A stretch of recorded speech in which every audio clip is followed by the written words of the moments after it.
Hello, my dear students. Welcome all of you. Welcome to my YouTube platform, Rohit's Analysis. Guys, ఈ వీడియోలో supreme court కొలీజియంకి సంబంధించి one of the important information చెప్పాలి అనుకుంటున్నాను. మీ అందరికీ తెలిసిందే, collegium గురించి క్వశ్చన్స్ అడిగినప్పుడల్లా కూడా కొలీజియం అనేది ఒక రాజ్యాంగబద్ధ సంస్థన, is it a constitutional body, లేకపోతే కొలీజియం గురించి ఏ ఆర్టికల్లో ప్రస్తావించడం జరిగింది, కొలీజియం ఏ సంవత్సరంలో స్టార్ట్ అవ్వడం జరిగింది, అండ్ కొలీజియం ఏ సంవత్సరంలో ఎక్స్పాండ్ అవ్వడం జరిగింది. సో 1వ జడ్జెస్ బెంచ్, 2వ జడ్జెస్ బెంచ్, 3వ జడ్జెస్ బెంచ్, 4వ జడ్జెస్ బెంచ్, ఎన్జేఏసీ ఏంటి, 99వ రాజ్యాంగ సవరణ చట్టం ఏంటి, ఇవన్నీ చాలామంది అంటే ఆల్రెడీ ప్రిపేర్ అయి ఉన్న వాళ్ళకు దీనిపైన ఐడియా ఉండి ఉంటుంది.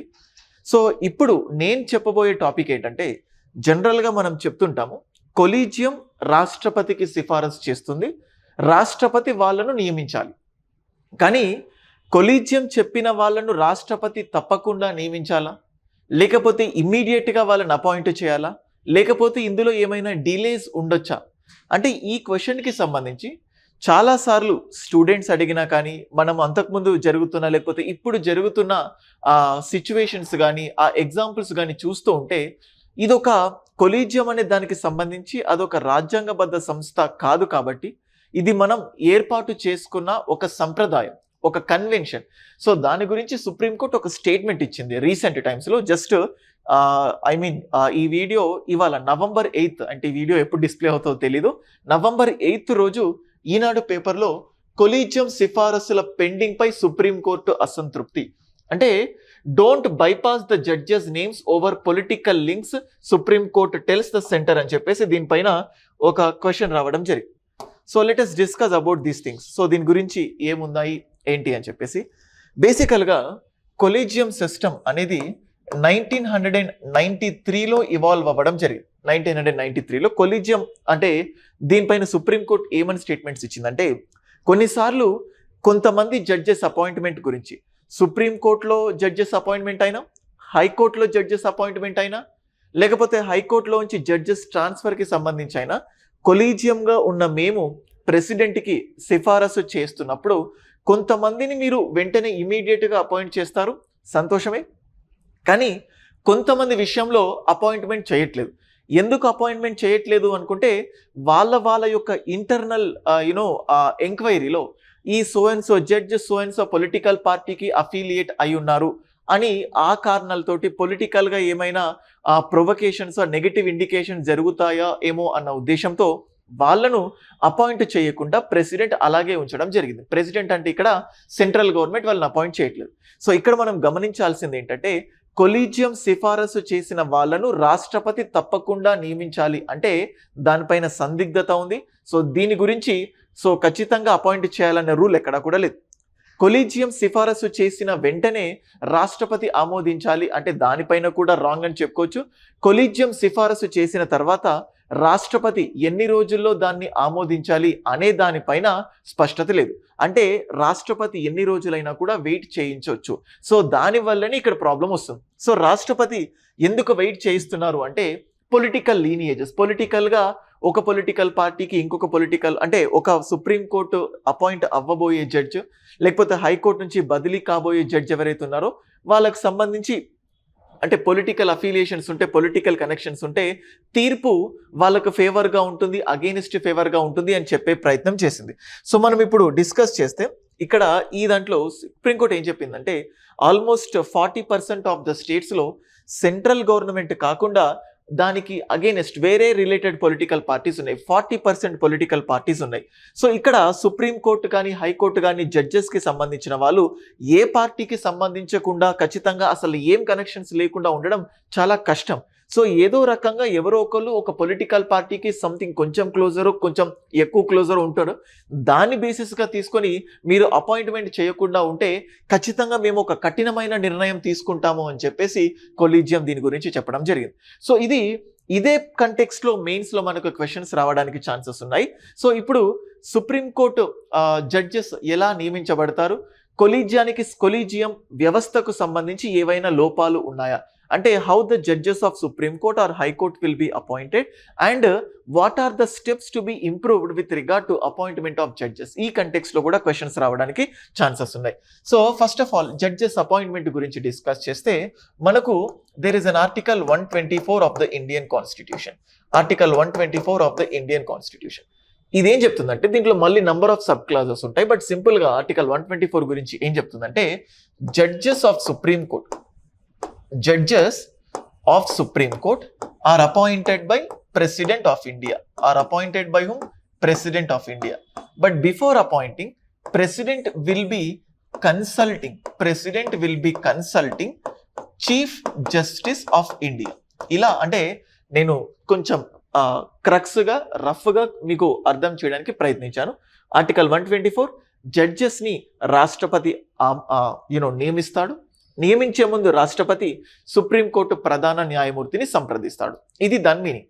అయితే ఈ కన్సల్టేషన్ అనే పదం ఏదైతే ఉంటుందో దీని గురించి కాంట్రవర్సీ స్టార్ట్ అయింది. ఎస్, ప్రెసిడెంట్ అపాయింట్ చేస్తాడు, అపాయింట్ చేసే ముందు సిజేఐని కన్సల్ట్ అవుతారు. అండ్ మీనింగ్ ఫర్ సపోజ్ నేను దీన్ని మామూలుగా మీకు అర్థమయ్యేటో చెప్పాలంటే, నేను హైదరాబాద్లో ఎక్కడికైనా కూడా వెళ్ళొచ్చు. వెళ్ళే ముందు సో అండ్ సో పర్సన్ని కన్సల్ట్ అవ్వాలి. అంటే దాని ఎలా మీనింగ్ వస్తుంది, నేను ఎక్కడికైనా వెళ్ళొచ్చు, నా ఇష్టం, కానీ వెళ్ళే ముందు ఒక పర్సన్ని కన్సల్ట్ అవ్వాలి. అయితే ఆ పర్సన్ చెప్పిన సలహా కంపల్సరీయా కాదా అన్న దానిపైన ఎవరికి ఎక్కువ ప్రయారిటీ ఉంది, ఎవరికి తక్కువ పవర్స్ ఉన్నవి అనేటివి డిపెండ్ అవుతూ ఉంటాయి. సో అందుకే ఫస్ట్ నుంచి కూడా దేనిపైన వివాదం చెలరేగింది అంటే కన్సల్టేషన్, సంప్రదింపు అనే దానిపైన వివాదం చెలరేగింది.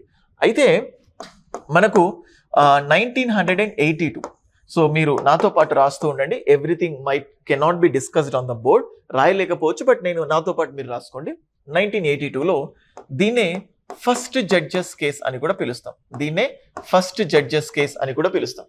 సో ఈ 1982 ఫస్ట్ జడ్జెస్ కేసులో సుప్రీంకోర్టు ఏం చెప్పిందంటే, కన్సల్టేషన్ అనే పదం ఏదైతే ఉంటుందో is not equal to compulsory.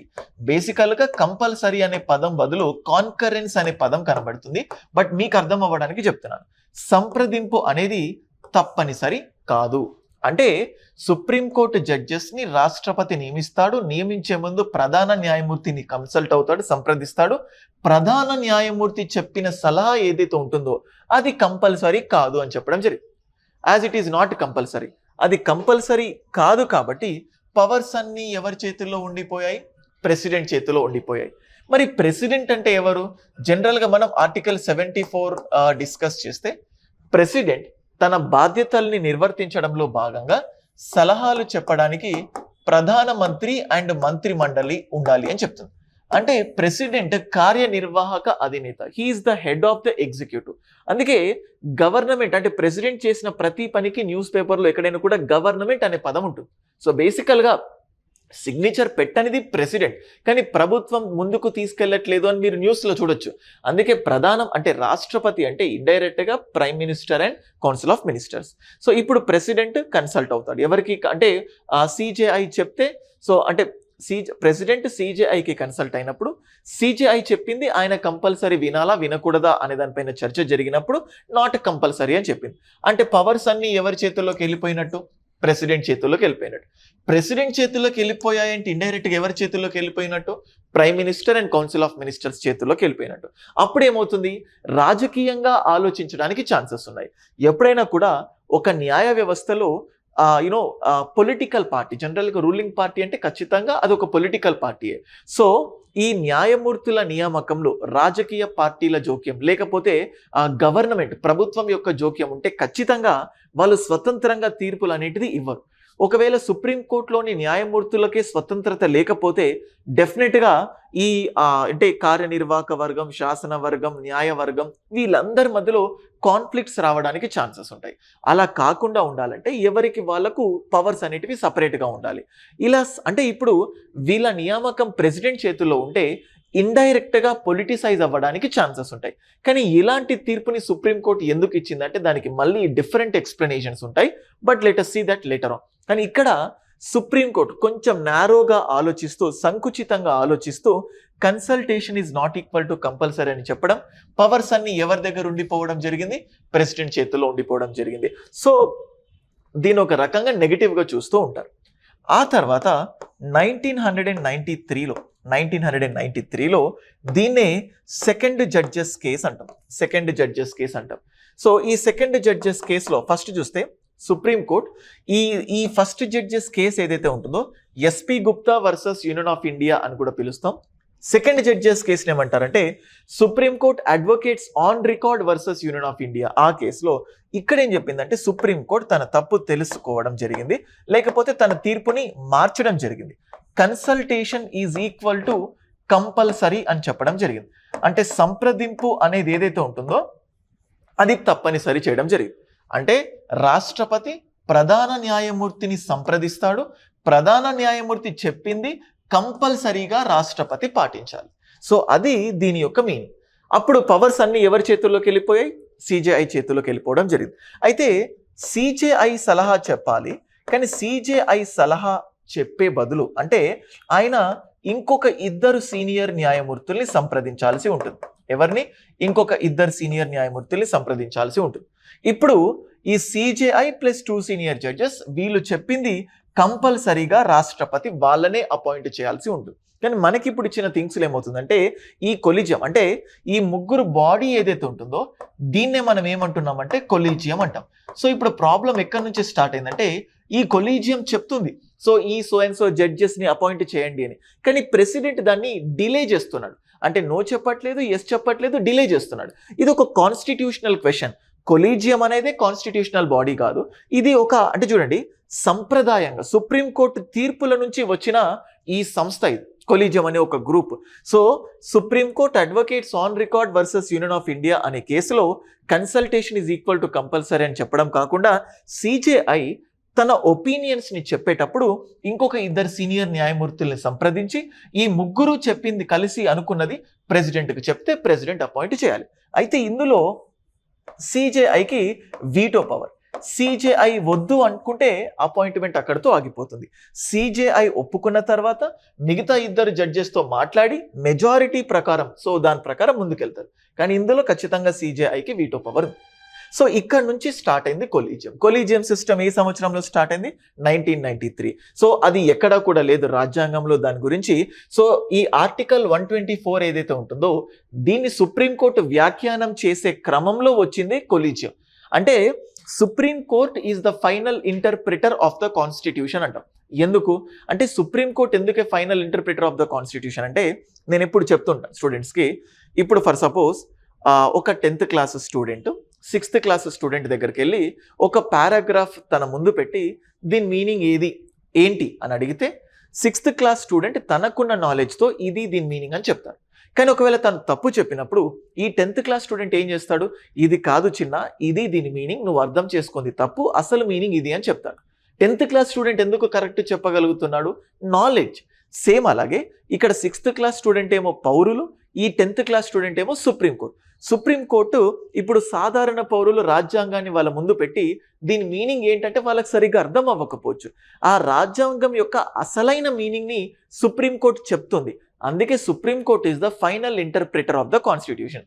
Article 124కి సుప్రీంకోర్టు ఇలా ఎందుకు తీర్పు చెప్పిందంటే అది ఇంటర్ప్రిట్ చేసే అధికారం కలిగి ఉంది, వ్యాఖ్యానం చేసే అధికారం కలిగి ఉంది. కాబట్టి దానికి ఈ కొలీజియం అనే కాన్సెప్ట్ని అది సృష్టించడం జరిగింది. సో ఇది సెకండ్ జడ్జెస్ కేసు. ఇది అయిపోయిన తర్వాత 1998లో సో దీన్నే థర్డ్ జడ్జెస్ కేస్ అంటాము, లేదా దీనే మనము ప్రెసిడెన్షియల్ రెఫరెన్స్ అని కూడా అంటాం. నేను మీకు క్వశ్చన్ అడుగుతున్నాను, వీడియో చూస్తున్న వాళ్ళు ఏ ప్రెసిడెంట్ అంటే ప్రెసిడెన్షియల్ రెఫరెన్స్ ఏ ప్రెసిడెంట్ ఉన్నాడు? రిఫరెన్స్ అంటే సుప్రీంకోర్టుకి ఈ నియామకానికి సంబంధించి రెఫరెన్స్ అడిగినప్పుడు ప్రెసిడెంట్గా ఎవరున్నారు? ఇక్కడ ప్రెసిడెంటే సుప్రీంకోర్టుని రెఫరెన్స్ అడిగినప్పుడు సుప్రీంకోర్టు మళ్ళీ ఏం చెప్పిందంటే consultation is equal to compulsory. నియామకం అనేది అంటే ఈ సంప్రదింపు అనేది మళ్ళీ ఏం చేయడం జరిగింది? కంపల్సరీ. ఇక్కడ 2 లాంగ్వేజెస్ యూజ్ చేస్తున్నాను, ఇంగ్లీష్లో రాస్తే తెలుగులో చెప్తున్నాను, తెలుగులో రాస్తే ఇంగ్లీష్లో చెప్తున్నాను. Consultation is equal to compulsory. కానీ ఇక్కడ ఏం చెప్పింది సుప్రీంకోర్టు? సో ఒక CJI chief justice of India ఈయనతో పాటు 4 సీనియర్ జడ్జెస్, 4 సీనియర్ జడ్జెస్ ఉంటారు. ఈ 5 మెంబర్స్ ఏదైతే ఉంటుందో దీన్నే కొలీజియం అంటున్నాం. వీళ్ళంతా కలిపి ప్రెసిడెంట్కి చెప్తారు, ప్రెసిడెంట్ ఖచ్చితంగా వాళ్ళనే అపాయింట్ చేయాలి. ఇది సుప్రీంకోర్టు చెప్పిన తీర్పు. కానీ మనకు రాజ్యాంగం ప్రకారం అంటే అసలు కొలీజియమే కాన్స్టిట్యూషన్లో లేదు. అందుకే స్టూడెంట్స్ పాలిటీ చక్కగా అర్థమైన కొన్ని పదాలు కొన్ని విషయాల్లో స్పష్టత లేకపోయేసరికి వాళ్ళు కన్ఫ్యూజ్ అవుతూ ఉంటారు. ఇక్కడ ఏం చెప్పింది, ఇక్కడ సిజేఐకి వీటో పవర్ ఉంటుంది. అండ్ అలాగే ఈ నలుగురిలో ఏ ఇద్దరు నో చెప్పినా దాన్ని సుప్రీంకోర్టు ప్రధాన న్యాయమూర్తి రాష్ట్రపతికి అంటే రెఫరెన్స్ ఇవ్వడానికి లేదు. అదే నలుగురిలో ఏ ఇద్దరు నో చెప్పినా, ఇద్దరు సైలెంట్ ఉంటే ప్రాబ్లం లేదు, కానీ ఏ ఇద్దరు నో చెప్పినా సో అంటే ప్రధాన న్యాయమూర్తి అక్కడితో ఆపేయాలి. సో ఈ 5గురు చర్చించి వాళ్ళు ప్రెసిడెంట్కి చెప్తే ప్రెసిడెంట్ ఆ ఫలానా వ్యక్తిని జడ్జిగా అపాయింట్ చేస్తారు. సో కానీ ఇది థర్డ్ జడ్జెస్ కేసు. తర్వాత ఏమైపోయిందంటే 2014, 2015 ఆ టైంలో కొత్త కాన్సెప్ట్ వచ్చింది. ఇప్పుడు ఫైన్, మీరు అంటున్నారు మేము ప్రెసిడెంట్ వీళ్ళ అపాయింట్మెంట్లో నేను ఇన్వాల్వ్ అవుతే నీకు ప్రాబ్లం వస్తుంది. కానీ ఫర్ సపోజ్ మీ అంతటి మీరే అపాయింట్ చేస్తే ఎవరు నిజంగానే మంచి వాళ్ళు నియమించబడుతున్నారా లేదా అది కూడా అర్థం కావట్లేదు కదా. ఇదే ఒక అంకుల్ జడ్జెస్ సిండ్రోమ్ అనే కాన్సెప్ట్ వచ్చింది.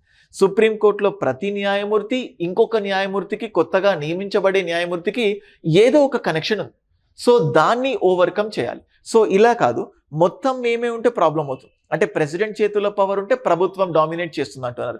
సుప్రీంకోర్టు చేతుల్లోనే పూర్తిగా పవర్ ఉంటే నువ్వు డామినేట్ చేస్తున్నావు అంటున్నారు. బ్యాలెన్స్ తీసుకురావడానికి కొంతమంది మీరు అన్నట్టు ఒక కొత్త కాన్సెప్ట్ని తీసుకొచ్చారు. అదే 99వ రాజ్యాంగ సవరణ చట్టం ద్వారా నేషనల్ జ్యుడిషియల్ అపాయింట్మెంట్ కమిషన్, జాతీయ న్యాయ నియామక మండలి అనే కాన్సెప్ట్ వచ్చింది. ఇందులో ఏమవుతుందంటే చీఫ్ జస్టిస్ ఆఫ్ ఇండియా ఉంటారు, ప్లస్ 2 సీనియర్ జడ్జెస్ ఉంటారు, అండ్ అలాగే ఒక లా మినిస్టర్ ఉంటాడు. ఇతనితో పాటు 2 ఎమినెంట్ పర్సన్స్ ఉంటారు. వీళ్ళంతా కలిపి ఈ 6 మెంబర్స్ ఒక గ్రూప్ ఉంటుంది. దీన్నే నేషనల్ జ్యుడిషియల్, జాతీయ న్యాయ నియామక మండలి. వీళ్ళు ప్రెసిడెంట్కు చెప్తారు, ప్రెసిడెంట్ దాన్ని అపాయింట్ చేస్తారు. అప్పుడు బ్యాలెన్స్ తీసుకొచ్చినట్లు ఉంటుంది అన్నారు. కానీ సుప్రీంకోర్టుకి ఇది కంప్లీట్గా వాళ్ళ స్వతంత్రతను దెబ్బతీసే విధంగా ఉంది అని చెప్పేసి దీన్ని కొట్టేయడం జరిగింది. దీన్నే 4వ జడ్జెస్ కేసు అంటాం, 4th జడ్జెస్ కేసు అంటాం. సో ఫైన్, ఇది అయిపోయింది. ఇప్పుడు ఇది క్యాన్సిల్ చేసింది కాబట్టి ఇప్పటికీ మనం ఈ 3వ జడ్జెస్ కేసు ప్రెసిడెన్షియల్ రెఫరెన్స్లో వచ్చిన సిజేఐ ప్లస్ 4 సీనియర్ జడ్జెస్తో ఉన్న కొలీజియంని ఫాలో అవుతున్నాం. కానీ టైమ్స్లో మనం ఏంటంటే నేను ఇచ్చిన పేపర్ మీరు గమనిస్తే సుప్రీంకోర్టు ఈస్ ఫేసింగ్ ద అంటే చూడాల్సిన సుప్రీంకోర్టులోనే ఈ ప్రాబ్లం.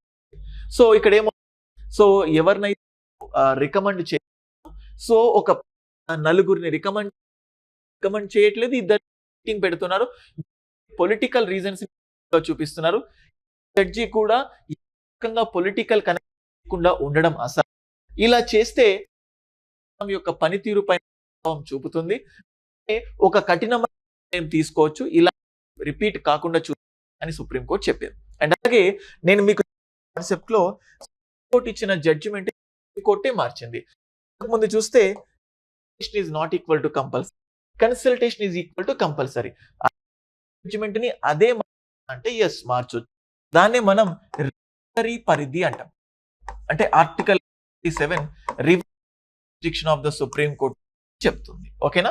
సో ఐ హోప్ అంటే ఈ కాన్సెప్ట్ ని మర్చి ఇంకా చాలా డిస్కస్ చేయొచ్చు.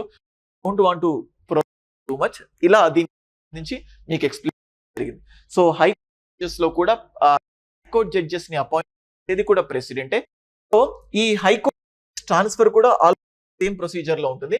హైకోర్టు జడ్జెస్ ఎలా ట్రాన్స్ఫర్ అవుతారంటే ప్రెసిడెంటే ట్రాన్స్ఫర్ చేస్తాడు. కానీ ప్రెసిడెంట్ కి ఈ 5 మెంబర్స్ ఉన్న కొలీజియం ఏదైతే ఉంటుందో ఇదే హైకోర్టు జడ్జెస్ కదా, అయినప్పటికీ కూడా ఇక్కడ కూడా ప్రెసిడెంటే ట్రాన్స్ఫర్ చేస్తాడు. దానికి కూడా ఈ కొలీజియమే ఇంపార్టెంట్ రోల్ ప్లే చేస్తుంది.